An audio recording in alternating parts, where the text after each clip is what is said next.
his wife, Marty, and his children, Adrian and Aiden, here in Detroit for the foreseeable future. I also want to thank Nick Chinook, his agent, who worked diligently and hard with us. We were up to the wee hours of the morning just the other day to get this done. I also want to thank my staff, Sam, Scott, David, Jay, and all of our scouts and analysts who work very hard every day to make our organization or our team better every day. I also want to thank my frequent flyer partner, AJ Hinch, who racked up a lot of miles. I think I'm a Delta Diamond now. So I want to thank him for all his efforts too. But my special thanks goes out to Chris Ilitch for his continued support to make this and all of our off-season moves happen. It's really been great support, and we all appreciate that. And so with that, I'll pass it on to Chris to say a few words. Well, thanks, Al. And I, too, also want to pass along my condolences to the Oxford community. As a parent, I couldn't think of a more terrible day than what's happened in Oxford. And so our thoughts and prayers are with the people of Oxford. With that, it's been a little over a week since our last press conference, and we're thrilled, as Al said, to add a new Tiger to the organization in Javier Baez. What I imagine is a very happy birthday for Javy. Happy birthday, Javy. Thank you. Yeah.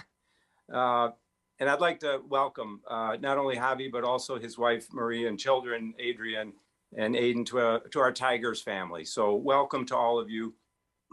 You all know Javy's credentials are very impressive. Two-time All-Star, a Gold Glove, Silver Slugger winner, and a World Series champion. And we know that Javy's going to anchor our future success with his, stellar defense up the middle, and he's going to provide a big bat in the heart of our lineup. So we couldn't be more excited. I mentioned during our press conference last week the enthusiasm around the team. We feel we're on the cusp of very exciting Tiger baseball here in Detroit. And I have to give an awful lot of credit to Al and his baseball operations group.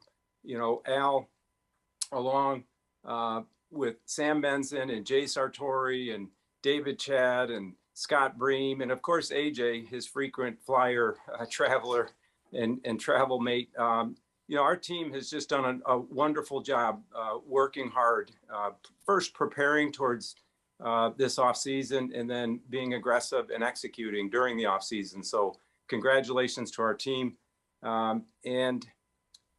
These additions of Javy and of course, Eduardo Rodriguez, there's a lot of growing excitement as to what will come of our team as we move forward. So it's great to have you, Javy, join the organization. And with that, I'll turn it over to you for any comments that you'd like to make. Thank you. Like I say, I'm really excited, to be a Tiger now. I want to thank Chris and for giving me this opportunity and this bless.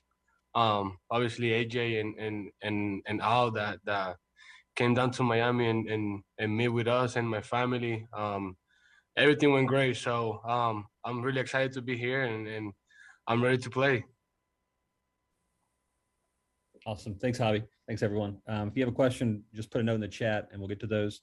If you could just identify yourself with your name and your affiliate and who your question is for. We'll start with Evan Woodbury. Hey, it's Evan Woodbury from MLive Media Group. This is a question for Javier. Javier, welcome and happy birthday. Just having spent all your career in the National League, what do you know about Detroit? What do you know about the Tigers, and what attracted you to this to think it was the right fit for you? First of all, on the meetings as soon as I talked to Miggy, and the way that the city was and the fans, I kind of give my opportunity to come to a new field. Obviously in the American League, the way that I see the field is going to give me a lot of confidence to hit the ball. around the whole infield, and I mean around the whole field, and it's gonna give me confidence to, to have my approach and have better select of pitching. And one other question: this has been kind of a strange winter. Were you focused on getting a deal done by December 1st, or were you prepared or thinking that you might go until after the lockout to get a deal done? It was, to be honest, it was 50-50. We don't know what's gonna happen in the other side when this stop when the deadline comes. So, I was just trying to make sure I want to be in one of the best teams, and I believe that, having Miggy here, he's one of the best hitter in baseball. So, and we with other young talent that they got coming up, I think we got a pretty good chance to make a World Series, and that's what we're here for. Thank you. Thank you, Seven. Chris McCoskey. Thank you, Chris McCoskey, Detroit News. Javier, welcome, and happy birthday. That's Thank you. that's a sweet little birthday present right there. Now, Oh yeah. I just wondered how the process was for you. It was so bizarre. I mean, every time you looked at the TV, there's the 5 shortstops.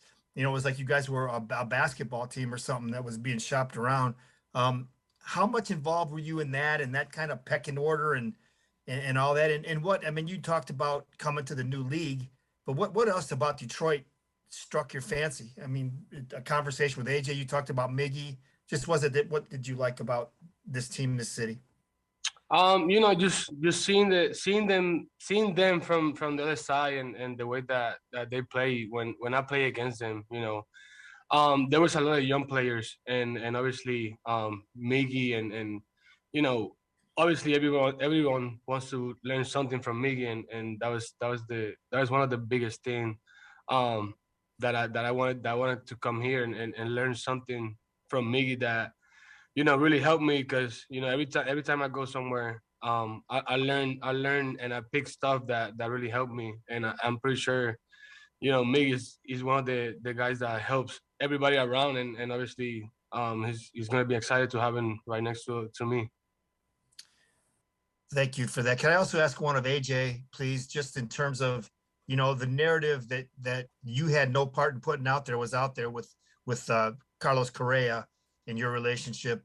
I know you didn't put it out there. You got Javier. Can you talk about his fit and especially with the style of baseball you love to play, his skill set seems to fit right into that?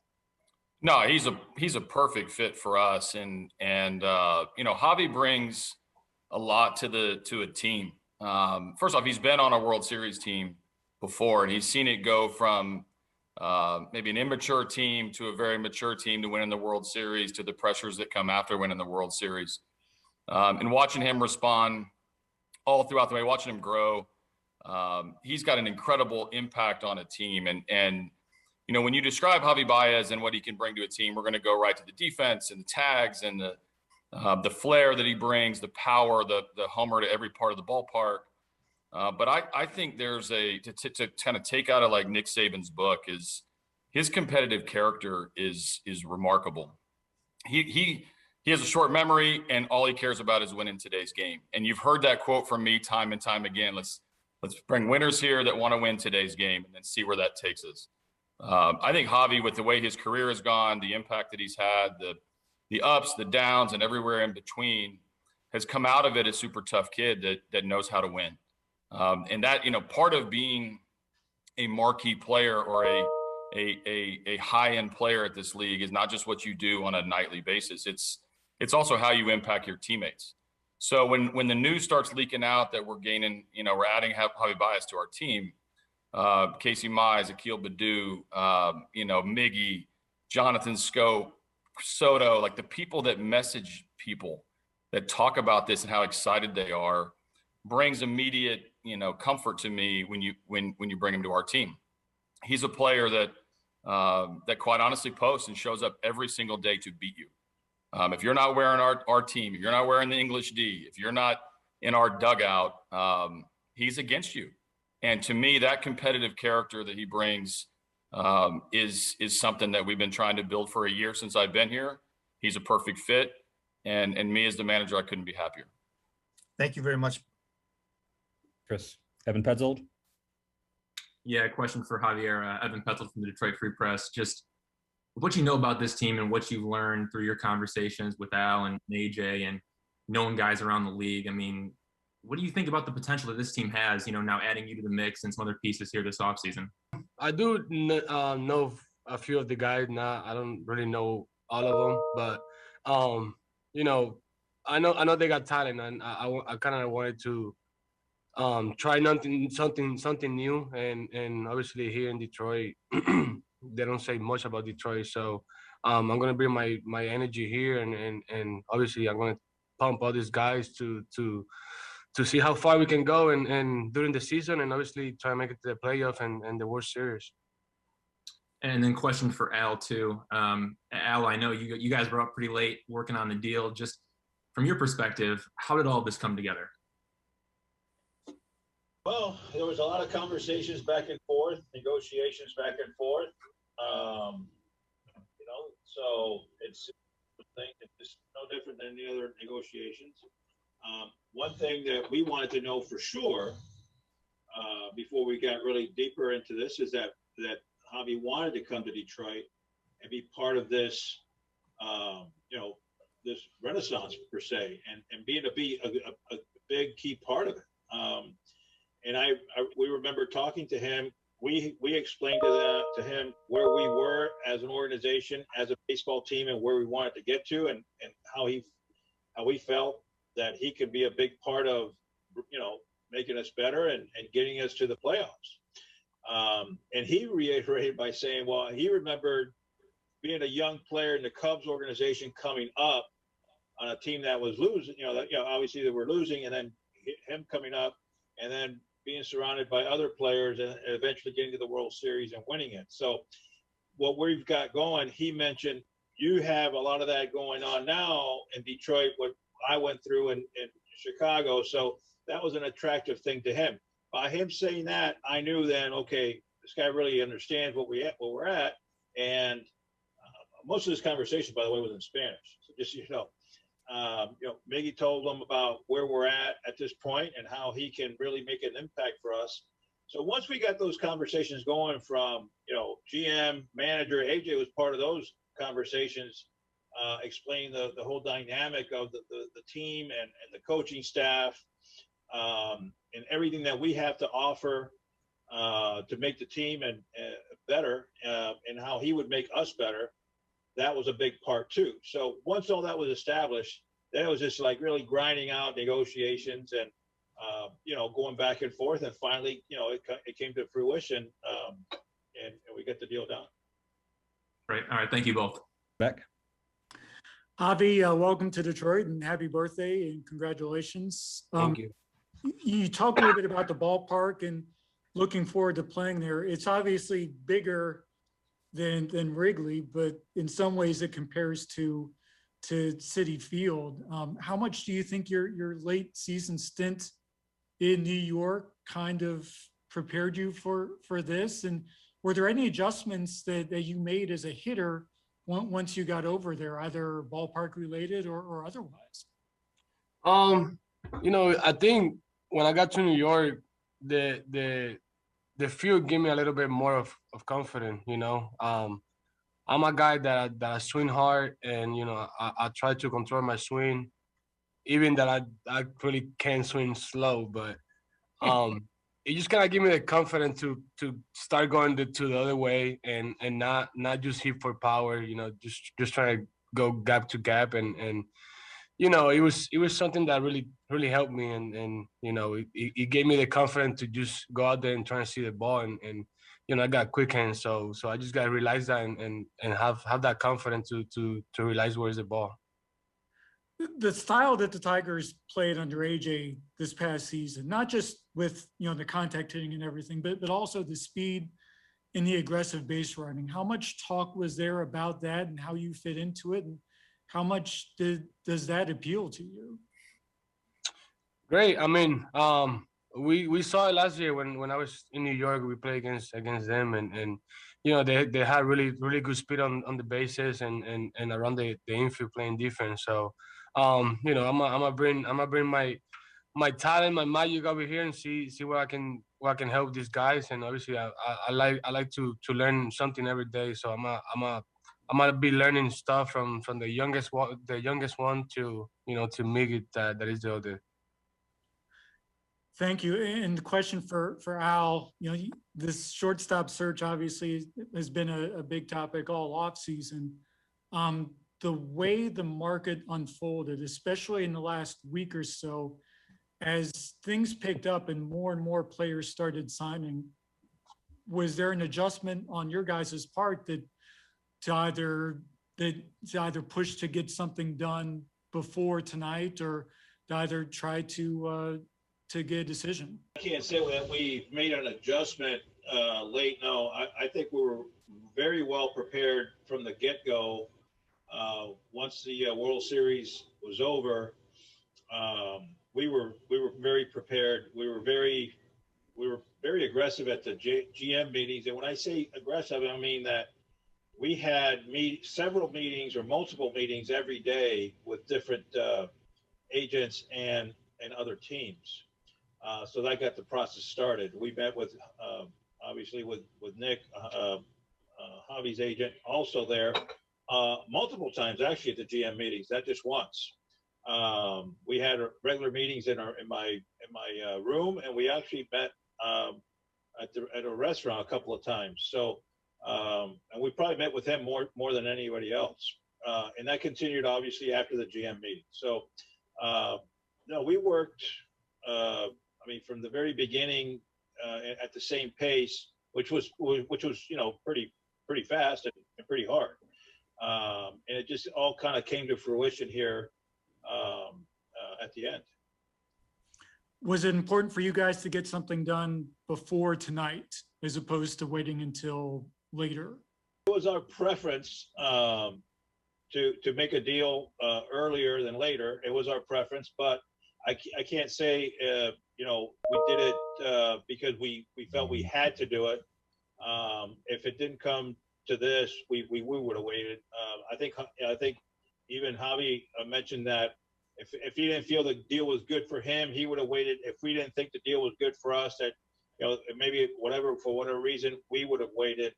I think at the end of the day, both parties, player and team, felt this was a good fit. This is a good deal, fair for both sides. We're both extremely happy about it. And so that's what made it happen.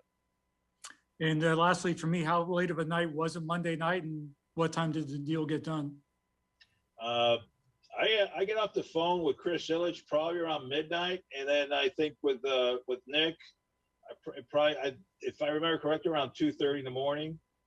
And then I talked to AJ for about another hour and a half. He was like really so excited he couldn't get off the phone, so he kept me up till 4 o'clock in the morning. and that's not an exaggeration. That was the truth. We're all in different time zones though, so it benefited me and Nick more than it benefited Al on the East Coast. Time, yeah. Well, thank you. Thanks, Jason. Cody Stavenhagen. Yeah, Cody Stavenhagen here from The Athletic. I guess to follow up on that, AJ, what was that phone call like for you, knowing you got your shortstop?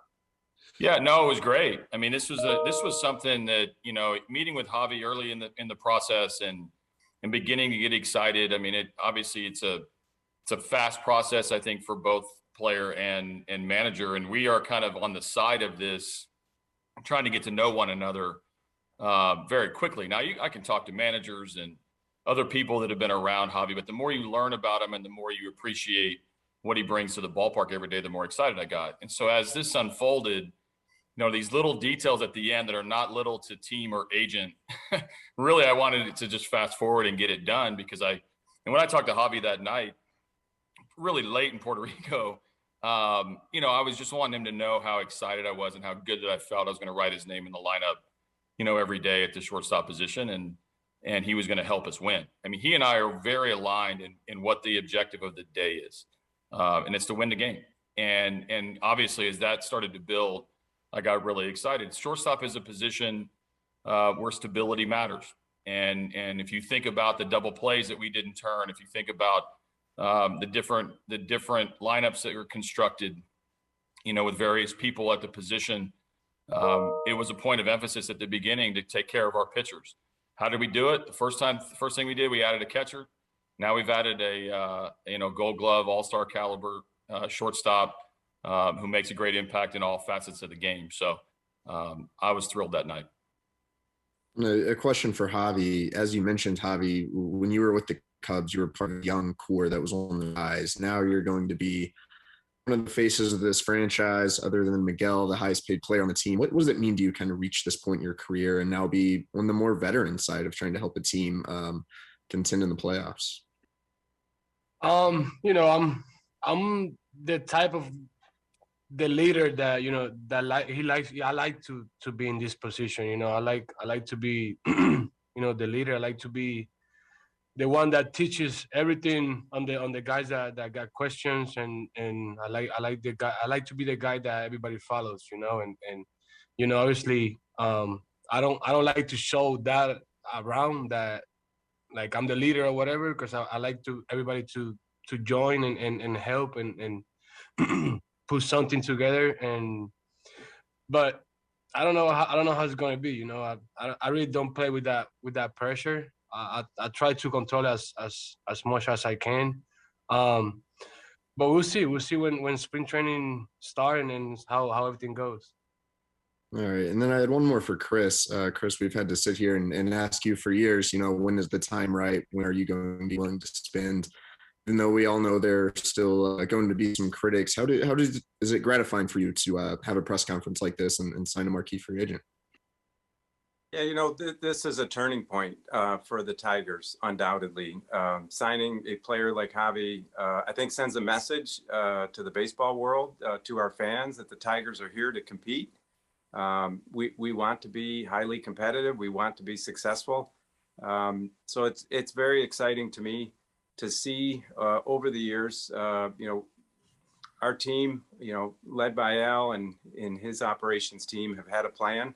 And we've been executing that plan over a number of years, and had a very clear plan heading into this off season, and been executing that plan very aggressively. And so it's exciting for me. And I think, I hope it's exciting for Tiger fans as well. All right. Thanks, guys. Thanks, Cody. Steve Kornacki. This one's for Al.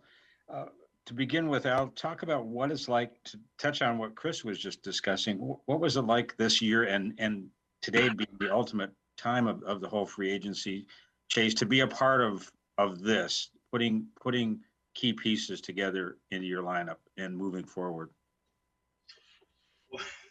Well, as you've been part of following this whole process for several years now, we went through some tough times, some tough things that we had to do. So this is obviously, the good part, where you can get to build it back up and be able to, to sign a player like Javier Baez and Eduardo Rodriguez. And it's just, this is the time to make it happen. So obviously we're not happy yet. We're not satisfied yet until we get to the World Series and win it. So that's really the ultimate goal. But this is a good step forward. It's the good side to be on, when you're building. So it's good to know that now we can plan on, bobblehead nights for guys like Javier Baez and Rodriguez, as opposed to, I was getting calls from the business side is, well, can we do this for this guy, or is he going to be around? Well, now, we can make plans for bobblehead night on some secure guys here. So it's a big difference, believe me. That's pretty cool. And of all the things that, Javier is such a well-rounded player, can do everything. Of all the things he does, what do you feel is most important? Well, actually, there's a few things, but number one, we knew we needed a good defensive shortstop. When we signed Rodriguez, he says, "Hey, I want defense. Are you guys going to get defense?" I'm like, "We're going to get a good defensive shortstop for you." And so defense was very important to us. So that's one thing. But the other thing about this signing of Javier Baez is that, and I told AJ this, and I told my staff this, and I had this feeling, because he plays with passion. He's an electrifying player on the field. I remember when we played them, a few years ago in Chicago, and he's like running the bases and he's killing us. And he's like making plays all over the place. And I'm saying to myself, damn, can we just get that guy out of the game? Because he was making the difference on his own in that game. I was just beside myself, and I'm like, can we get a guy like that? And so this is obviously when we're at that point where we're still trying to do something different. And so I feel so blessed right now that be able to get a guy like Baez, because I went on that trip in Chicago, and I was just feeling like, man, I wish I had that guy on my team, so that the passion that he plays with, the defense, and he's a very good leader. He hasn't explained himself very well here, because obviously I think the English language and the change, but he's done very well. But my point is, he is a quiet leader. He leads by example on the field. I know for a fact in the clubhouse, he's also a good, quiet leader, and he's the right guy and the right fit here. So for me, it's that combination of all these little qualities that he puts together and makes him a complete player, really. Thanks so much, Al. I appreciate it. And Javi, if I could ask you, well, first of all, I'd be remiss in not saying happy birthday. But so I hope you're enjoying your day in many ways. But also, what do you think is the most important thing you bring to the Detroit Tigers? I think my energy, and I think we're gonna have obviously more fans that wants to come watch me play, and obviously the Tigers. I got a huge family that really follows me everywhere. So we're gonna have new fans, and we're gonna have magic. We're gonna have magic on the field. I want to go out there, have fun, compete, and win. And one other thing, if you could just talk a little bit about Miggy, your conversations with him, were they in person or were they on the phone? I think Miggy lives, last I knew, was in Boca. Talk about how you communicated with Miggy and his biggest message to you. Yeah, we follow on the social media from the past, so we talk a lot. We play against each other, obviously during the league and the baseball classic. So we have some time to to talk about about friends and stuff. But the way that Miggy's done this, many years and many swings, I want to have that confidence to, to have an approach like Miggy and something that takes me to the next level. I think I haven't get my best season yet, so I'm working to have a great season and obviously I want to talk to Miggy to learn something about swings that that kind of keep my same swing for the rest of my career. So I'm working on trying to see the ball better, obviously, and chase less pitches. So you think you probably cut down on your strikeouts by working with Miggy and having a different approach? Yeah, I mean, I did last year. I cut them a little bit because I was focused on seeing the ball, and I had a pretty good approach. But I'm gonna keep that approach and obviously keep learning from Miggy too, and from the hitting coaches. Well, thank you very much, Javi. Good meeting you. Thank you. We have time just for two quick ones. So we'll go first to Matt Shepard and then Brad Galley. Again, real quick, guys. Javier, congratulations and welcome to Detroit. Happy birthday. Just real quick, what was the biggest difference from, we see the numbers and how starkly different they are from when you were with Chicago and then the trade to the Mets. What do you think was the biggest there? Thanks. I think the confidence that I had with the players that, they had my back. If I were to strike out with bases loaded and no outs, I think the whole lineup had the same plan. So the next guy had it, the next guy was going to get it done for me. I kind of had that confidence of everybody, in the same page. If they don't pitch to you, just take your walks and move it to the next guy. And that really helped me because I always had a plan, but like the way that they had approach, a team approach, it was kind of different to me, and I was being a little bit more patient at the plate. Thanks, Shep. And we'll wrap it up with Brad Galley. My question's for Chris. You said this is the turning point. What do you hope is next? And do you have plans to increase payroll significantly and potentially add someone big as far as payroll goes after the lockout, or is this kind of where you want the payroll to be? Yeah, I think this is a turning point. Whether it's the turning point, we'll see. But it is a turning point for the Tigers, and there could be more, turning points as we go forward. Al and I talk often, about the plan and the strategy going forward. Al has a clear plan on what he'd like to accomplish, the rest of this offseason and, into the coming years. So, I would encourage you to talk to Al about what his plans are and what he sees as the next steps for the ball club. But I can tell you this, I'm very pleased with the moves that we've made this offseason. I was very pleased going back to last season with the forward progress of our team. AJ and his coaching staff just did a tremendous job this year, having our players prepared to play every night and to win more games. Our players did a marvelous job at just staying in every game, right to the last, pitch, and playing hard every night. And Al and his team have done a great job. So I would encourage you to ask Al what the go forward plans are. Obviously, I'm supportive of our plans as an organization, but I'm very pleased with what we've accomplished to date. With the encouragement then, Al, will it be a restless few months or however long this lockout will go for you, or do you feel pretty satisfied with what you've accomplished so far this offseason? Well, there's a few things that we can do to make the team better. And, like I said, we will, if there is a lockout, we will be prepared for when it's over. And truth be told, when we get off of this Zoom press conference, we still have work to do, and we'll continue working tonight. So there's a few things that we can do, and we're going to be continuing to work on it. And as you know, even when spring training starts, you work through spring training, you make some moves there, and maybe through the season you have to make some adjustments. So it's ongoing. It doesn't stop with this move here.